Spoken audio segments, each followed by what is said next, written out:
दोस्तों, welcome back to तोशिप tutorials. तो चलिए देखते हैं आज का new topic, that is field identification test on soil. तो फील्ड पर ही, हमारी साइट पर ही, जहां पर हमारा सॉइल अवेलेबल है, उस ग्राउंड पर जहां पर हम कंस्ट्रक्शन करने वाले हैं, वहां पर ही सॉइल के ऊपर कुछ टेस्ट परफॉर्म किया जाता है, obviously to determine some of the property of soil. And उसके बाद हम डिसाइड करते हैं कि हमारी जो साइट है वो हमारे कंस्ट्रक्शन के लिए सूटेबल है या नहीं। तो उसके लिए हम लोग इस तरह से कुछ टेस्ट के बारे में आज पढ़ेंगे कि कौन से साइज के पार्टिकल्स आर प्रेजेंट मेरे फील्ड पे और उसकी क्या सम प्रॉपर्टीज है जो हम लोग डिटरमाइन करेंगे।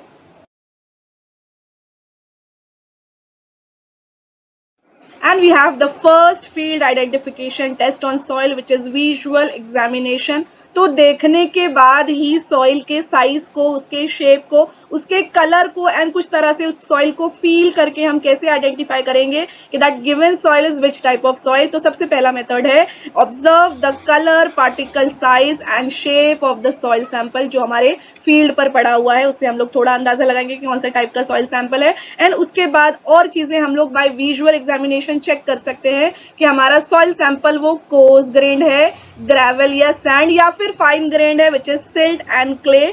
तो कोर्स ग्रेन्ड मैंने आपको ऑलरेडी बताया हुआ है। अगर इस तरह का आपका कुछ सॉइल सैंपल दिख रहा है कि सारे पार्टिकल्स बिगर साइज के पार्टिकल्स है, greater than 425 micron Indian standard sieve में से रिटेन होने वाले हैं, से बड़े साइज के हैं बेसिकली, तो वो हमारे कोर्स ग्रेन होंगे ऑब्वियसली। या फिर आधे से ज्यादा सॉइल जो है, पार्टिकल्स जो है वो कोर्स ग्रेन लग रहे हैं, तो मतलब हमारा क्या हो गया, that given soil sample is coarse grain soil sample. आधे से ज्यादा कोर्स ग्रेन लग रहे हैं मतलब आधे से ज्यादा जो सॉइल सैंपल है वो that can be either gravel और सैंड, तो मतलब उस सॉइल सैंपल को हम लोग कोर्स ग्रेन सॉइल सैंपल कह सकते हैं। उसी तरह से हमारा अगर सॉइल सैंपल फाइन ग्रेन है, हमें कैसे आइडेंटिफाई करना है, पूरे के पूरे soil particles are less than 425 micron Indian standard sieve, तो हम लोग कह सकते हैं कि that soil sample is fine grain. या फिर आधे से ज्यादा सॉइल सैंपल का वजन जो है वो 425 माइक्रोन में से पास होने वाला है, तो इस तरह से आधे से ज्यादा वजन इज, अगर 425 माइक्रोन में से पास हो गया तो that soil is fine grain soil. तो इस तरह से मैंने आपको बता दिया, बाय विजुअल एग्जामिनेशन हम लोग चेक कर सकते हैं। उसके अलावा अगर हमें लग रहा है कि दैट गिवन सॉइल सैंपल जो फील्ड पर है, जिस पर हम लोग टेस्टिंग कर रहे हैं, वो फाइन ग्रेन है, तो फाइन ग्रेन में भी कौन सा टाइप का soil is available, whether it is silt और क्ले। तो ग्रिटी या फिर रफ टेक्सचर आपको सॉइल का पार्टिकल फील करवा रहा है, तो मतलब कौन सा सॉइल है, वो सैंडी सॉइल है। फाइन ग्रेन में भी सैंडी सॉइल है। एंड अगर स्मूथ एंड ग्रीसी टच हमें सॉइल का पार्टिकल शो कर रहा है, मतलब वो क्ले है। एंड अगर फ्लावरी फील, मतलब फ्लावर को टच करने के बाद, फ्लावर को के एक पेटल को टच करने के बाद जो फीलिंग आपको मिलता है, दैट सॉफ्ट फीलिंग मिल रहा है, तो मतलब क्या है, हमारा सॉइल का जो पार्टिकल है, हमारा जो सॉइल सैंपल जो फील्ड पे है वो सिल्टी सॉइल है। And now we have the second field identification test on soil, which is dilatancy, जिसको हम लोग shaking test on soil भी कहते हैं। अब नाम से समझ में आ रहा है, हम लोग सॉइल को शेक करने वाले हैं। बेसिकली जो हमारा फाइन ग्रेन सॉइल है उसमें भी वो कौन सी कैटेगरी का है, whether it is silty soil या फिर क्लेई सॉइल, वो हम लोग चेक करते हैं। किस तरह से सॉइल चेक करते हैं, सॉइल को शेक किया जाता है। अब शेक कैसे किया जाता है, उस सॉइल में हम लोग वाटर ऐड करते हैं और वाटर का रिएक्शन चेक करते हैं। कब चेक करते हैं, जब उस सॉइल को हम लोग शेयरिंग स्ट्रेस के कांटेक्ट में लाते हैं उसके बाद। ओके, सो चलिए देखते हैं कैसे हमें टेस्ट परफॉर्म करना है, डायलेटेंसी टेस्ट। तो सबसे पहला स्टेप है, a 5 centimetre cube of soil sample is taken and enough water is added to nearly saturated. तो बेसिकली छोटा सा, थोड़ा सा 5 सेंटीमीटर क्यूब का हमें सॉइल सैंपल लेना है, उसमें वाटर ऐड करना है एंड उसको नियरली सैचुरेट करना है, मतलब पूरी तरह से उसको सैचुरेट नहीं करना है, ऐसा सैचुरेट करना है कि हम लोग उसको प्लास्टिक बना सके। एटलीस्ट कोई भी अगर मोल्ड देना चाहे, कुछ अगर शेप में उसको मोल्ड करना चाहे तो वो हम लोग कर सके। उसके बाद next step, very important step, place the pad in the palm and shake it vigorously horizontally, striking it against the other hand several times। तो चलिए मैं आपको शो करती हूँ, जो हमारा सॉइल सैंपल का जिसमें हमने वाटर ऐड किया हुआ है वो पैड है, उसको हम लोगों को हैंड में रखना है, हमारे हाथ के पाम में। एंड लाइक दिस हॉरिजॉन्टली उसको हमें दूसरे हाथ के को स्ट्राइक करते हुए इस तरह से शेक करना है, लाइक दिस। देखिए मैं आपको फोटो भी शो करती हूँ। तो इस तरह से यहाँ पे अगर हमने सॉइल भरा हुआ है, वो पैड रखा हुआ है सॉइल सैंपल का, तो लाइक दिस हमें हॉरिजॉन्टली उसको मूव करना है, दूसरे हाथ पे बेसिकली हमें स्ट्राइक करना है, like this. And this is how the shaking is done.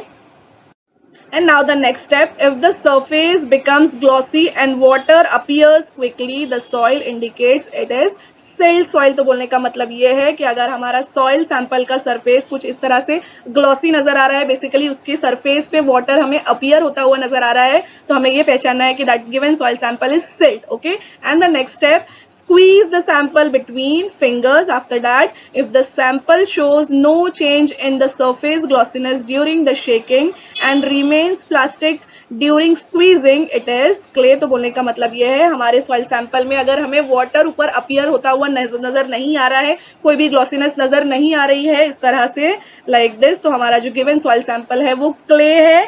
And obviously अगर हमने सेम सॉइल सैंपल को हमारे फिंगर्स के बीच में स्क्वीज किया, तो अगर कोई क्रम्बल हमें नजर नहीं आ रहा है, टूटता हुआ हमें सॉइल नजर नहीं आ रहा है, प्लास्टिसिटी हमारे सॉइल की बरकरार है. प्लास्टिसिटी मतलब अगर हम लोग उसको मोल्ड करना चाहें तो मोल्ड कर पा रहे हैं, तो मतलब हमारा गिवन soil sample कैसा है, it is clay.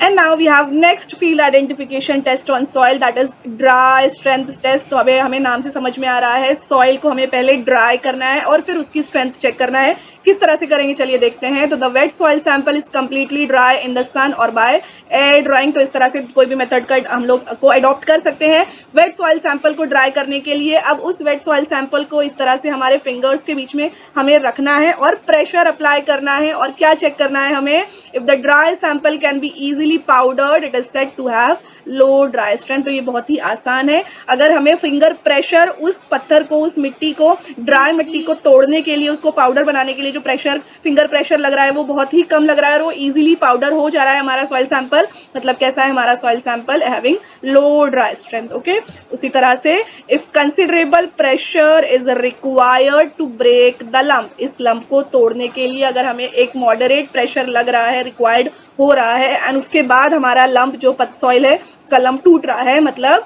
It is said to have medium dry strength. Okay, and if it cannot be powdered at all, it is said to have very high dry strength. तो बोलने का मतलब ये है हमारा जो ड्राई सॉइल सैंपल का जो लंप है वो बिल्कुल भी फिंगर प्रेशर की वजह से टूट नहीं रहा है, मतलब बहुत ही ज्यादा हाई ड्राई स्ट्रेंथ है उस सॉइल सैंपल में. Okay, And now we have the next field identification test on soil, that is toughness test. तो अब यहाँ पर हम लोग again fine grain soil, इसके पहले भी हमने जो बात की वो फाइन ग्रेन सॉइल सैंपल के ऊपर ही हमने बात की. यहाँ पर भी हम लोग the soil passing from 425 microns Indian standard sieve is moistened and mix. तो बेसिकली 425 माइक्रॉन सीव में से जो सॉइल के पार्टिकल्स पास हो रहे हैं उसको हम लोग, उसमें हमें वाटर ऐड करना है और उसको पहले अच्छी तरह से मिक्स करना है. उसके बाद next step is plastic limit, जिसको हम लोग बाय लेटर WP से डिनोट करते हैं, वो हमें उस पर टेस्ट करना है. प्लास्टिक लिमिट हम लोग ऑलरेडी पढ़ चुके हैं. हम लोग प्लास्टिक लिमिट टेस्ट में सॉइल के अंदर वाटर ऐड करते हैं, उसको रोल करते हैं, उसका थ्रेड बनाते हैं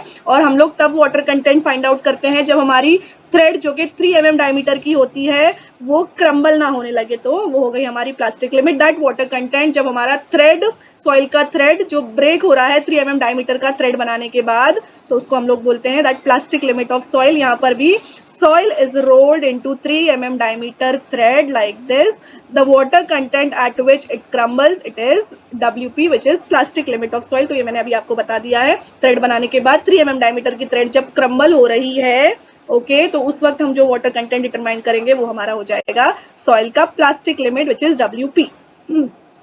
तो दोस्तों प्लास्टिक लिमिट तो हमने फाइंड आउट कर ली हमारे सॉइल की. अब हमें टफनेस किस तरह से फाइंड आउट करनी है गिवन सॉइल सैंपल की. नेक्स्ट स्टेप क्या बता रहा है, रीमोल्डिंग एंड रोलिंग अगेन. तो the soil is remoistened and rolled again. तो बेसिकली सेम सॉइल सैंपल में हमें थोड़ा सा और वाटर ऐड करना है, वापस से उसको रोल करना है एंड वापस से उसका थ्रेड बनाना है. And the effort required to crumble the thread is noted. Okay, तो हमारी जो थ्रेड बन रही है 3 mm डायमीटर की, उसका थ्रेड जब हमारा क्रम्बल हो रहा है तो that effort required to crumble the thread, thread को तोड़ने के लिए जो एफर्ट रिक्वायर्ड हो रहा है हमारे पाम की मदद से, हमारे फिंगर्स की मदद से, वो हमें नोट डाउन करना है, अंदाजा लगाना है. And the strength assessment is done. किस तरह से चेक करेंगे, मोर एफर्ट, अगर हमें लग रहा है थ्रेड को क्रम्बल करने के लिए मोर एफर्ट लग रहा है तो it shows more toughness. Okay, and the soil is stronger, जो हमारा गिवन सॉइल है it is stronger, more cohesive clay.